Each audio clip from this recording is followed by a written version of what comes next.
Hello, everyone, and welcome again to another Teacher Joseph podcast.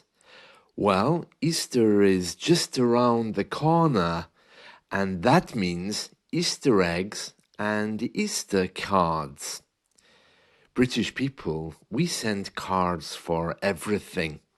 Happy Christmas, Happy Easter, Happy Divorce, Happy New Pet, Happy Life, everything.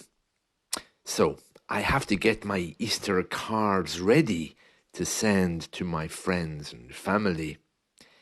In the old days, Easter cards were very religious because Easter is a religious time for some people.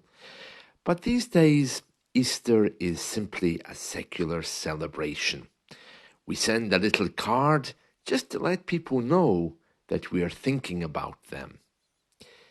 This is very important in British culture because we don't really let people know how we feel.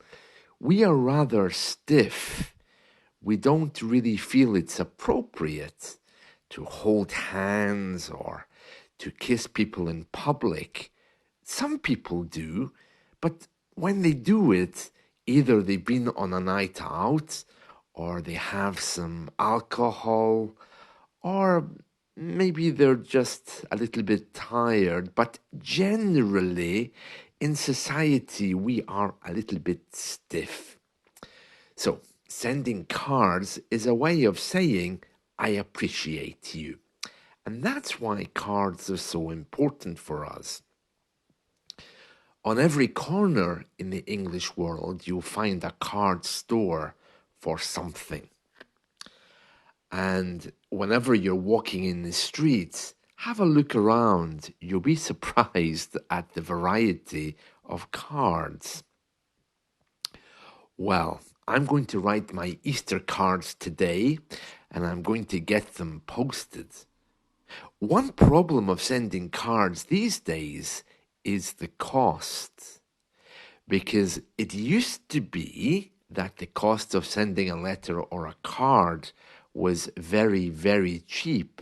But now, because of rising costs and I'm sure other reasons, it's quite expensive.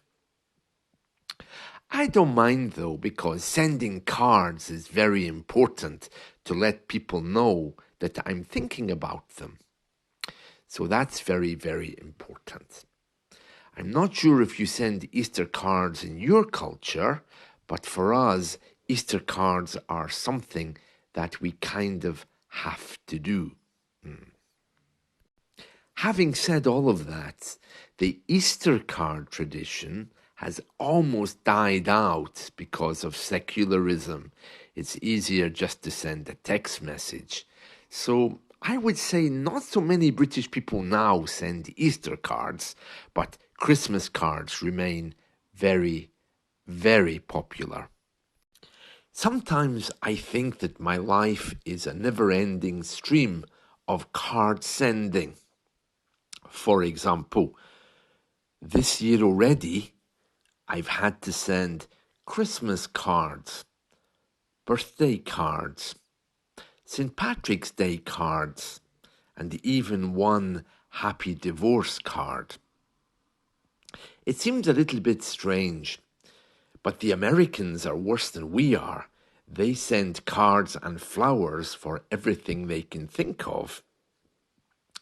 Of course, as you know, Americans celebrate these things more than us. But here, flowers are not so important and gifts are not so important, but the cards are very important.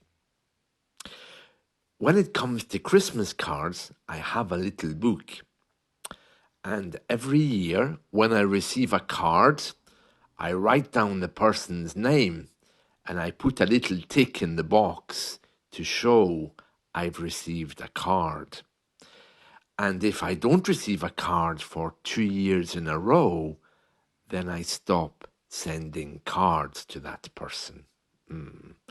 So that's as bad as it gets. They get struck off my Christmas card list. And that can be quite a serious thing, you know.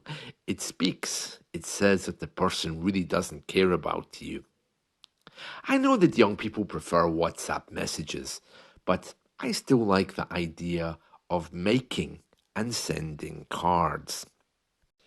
And then, of course, there are people who prefer to send e-cards, and I never click on those because I always think in the time it takes someone to make an e-card, they could just send me a normal card.